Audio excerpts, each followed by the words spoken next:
wait to see if you have a chubby baby or a skinny baby. Yes, like a long skinny baby is totally different. And if you put them in the wrong diapers, you will have a poop explosion.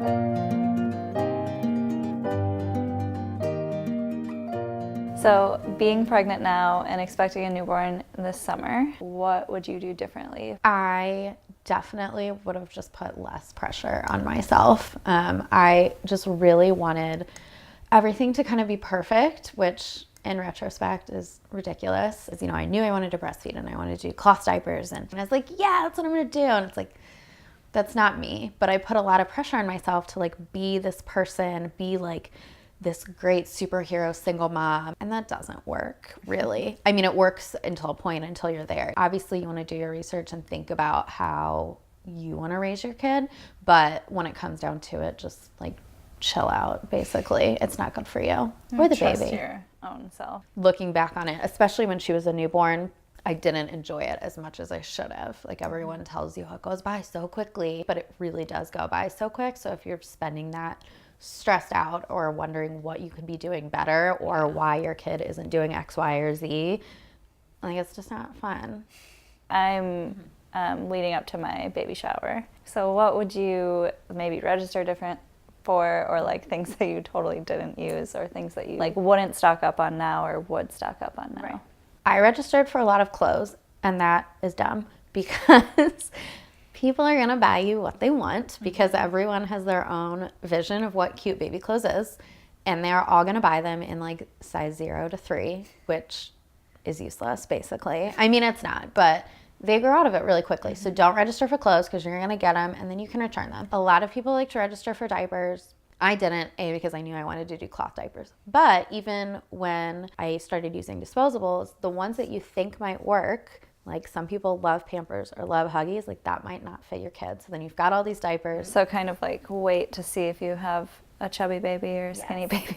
Yes, like a long skinny baby is totally different. And if you put them in the wrong diapers, you will have a poop explosion. That's a good point. There's a lot of stuff that you can register for. Like I went into Bye Bye Baby and Babies R Us, and it's very overwhelming because their list of registries just say you need to get this and this and this and this, and you need to get this in 5 colors and this for every age, and you don't end up using half of it, and it takes up room. Things that I would definitely get: baby carrier, swaddle things, and the thing that Amelia loved so much was this thing called a Wubba Nub, and it's one of those hospital pacifiers with a little stuffed animal guy on it. And that was the best because she used that until she was like a year old. So those 3 things, I feel like if you have a swaddler, a baby carrier, and a good pacifier, you're set. You're set. Probably a few more things that you need. But Probably. It's cool. You had mentioned earlier that you did a lot of research and it was exhausting. What type of things were you researching past the point of exhaustion? Breastfeeding was probably the biggest one. So I started reading like, how do you know when your milk comes in and what is it supposed to feel like? And oh, it hasn't come in, well, this is what you need to eat and this is what you need to drink. And it was just a lot, and I was anticipating problems that like I didn't even have yet because the baby wasn't born yet. I think it's smart to understand potential roadblocks and be able to say, okay, well, I've read about this and I get it, but don't get into it to a point where if you have to end up supplementing or your milk doesn't come in, like you aren't like sitting there sobbing, hating yourself. So yeah, I think the things that you can't ultimately control, you don't, like, it's pointless to go down the rabbit hole. It's so easy to go down like all these different tangents and stuff, but like ultimately maybe you just aren't a woman who can breastfeed, and like that's okay. You're gonna end up taking that guilt on yourself, but it's like you can't control it. It can be really overwhelming. Yeah, you can read one book that says you need to do everything ABC way, and something else that's going to say XYZ, and something else that's like do both or do neither, or you're going to kill your kid if you do this. And it's just like, it's too much. Have an idea of what you want, look into it, and then just wait. Let it be. Just let it be. I know it's really Until hard the to let baby's it here. be, Yeah. but let it be. Right. You have a 6-year-old, so how has all of this evolved into like your philosophy now, or like how you go about things now? I'm a lot more laid back. But even then, that's not something that I learned from the time that she was a newborn, and everything's been great for 5.5 years. Probably my breaking point was when she was like almost 3, and so she's a toddler, and toddlers are hard.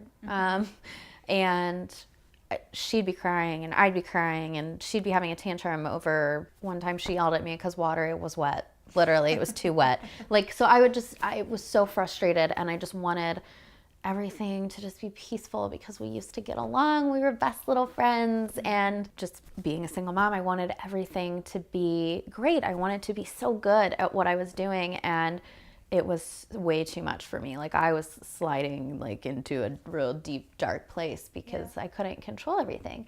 And so I just realized one night, it was really just one night, I gotta step back. She's here, she's alive. Her doctors say she's great. Everyone loves her. Her teachers love her. Like, I have to give myself some breathing room to say, this isn't perfect, but she's fine. Just for you, when you are in that place, because I think you will be there, and I'm sorry. But whether they're a newborn or a toddler or 6, just give yourself some breathing room to step back from that tantrum or that one awful feeding session and just be like, but I got this. Yeah. So obviously, something that you've kind of said a few times is that there's so many theories out there, let alone like different opinions. If we choose to do something and someone doesn't agree, or someone in your family does it differently, how have you like navigated that? That happens all the time, and people have opinions, and they really want to let it be known. So you don't say anything. You're just like, okay, thanks. Just let it go. To me, how I made a lot of decisions with my relationship with her dad, or relationships with friends, or how I made decisions about jobs, was when she gets older and asks me, how did you handle that situation? What is she going to see? What is she going to learn? Because we, as their parents, are the ultimate example of how they're going to live their lives. And so you need to be able to make the decisions that at the end of the day, you say, you know what, I'm fine explaining this decision to my kid. Right. You know, whoever, Sue on Facebook, like, I really don't care what you did with your kid. Yeah. But my kid is happy, my kid is healthy, my kid is safe, and ultimately, like, I'm confident making these decisions. What about those like first few weeks? I feel like I blacked it out. So not sure. Everyone tells you sleep when the baby sleeps, but I couldn't because I was making sure that she was alive, because I assumed that she would stop breathing at any moment. In retrospect, I should have slept. The first month or so is just like survival mode. You all of a sudden have a new person in your house. You have this new roommate, but this roommate depends on you for everything. It's not even like when they're a little bit older and you can even kind of look at their face to see what they want. They like, you got nothing. So you're just trying to figure stuff out, and you know, are you hungry? Are you tired? I'm tired. Everyone's tired. You're holed up inside because you don't want them to get sick. It's not the most appealing sounding thing. I think human babies are really cute for a reason. You're just really gonna need to lean on your friends. If someone says, I want to come see the baby, and they're not sick, say, great.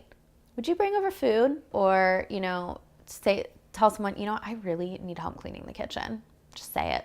Say what you need, and you'll be surprised how many people are willing to help you. Yeah. Or if you say, can you just take him? I need a shower, or I need to lay down for 20 minutes, or I need to just be outside alone. Say what you need, because I think a lot of people are afraid to do that. And that first month, you are just kind of clawing for your life, to be honest. I have like war flashbacks. She's going to a place right now.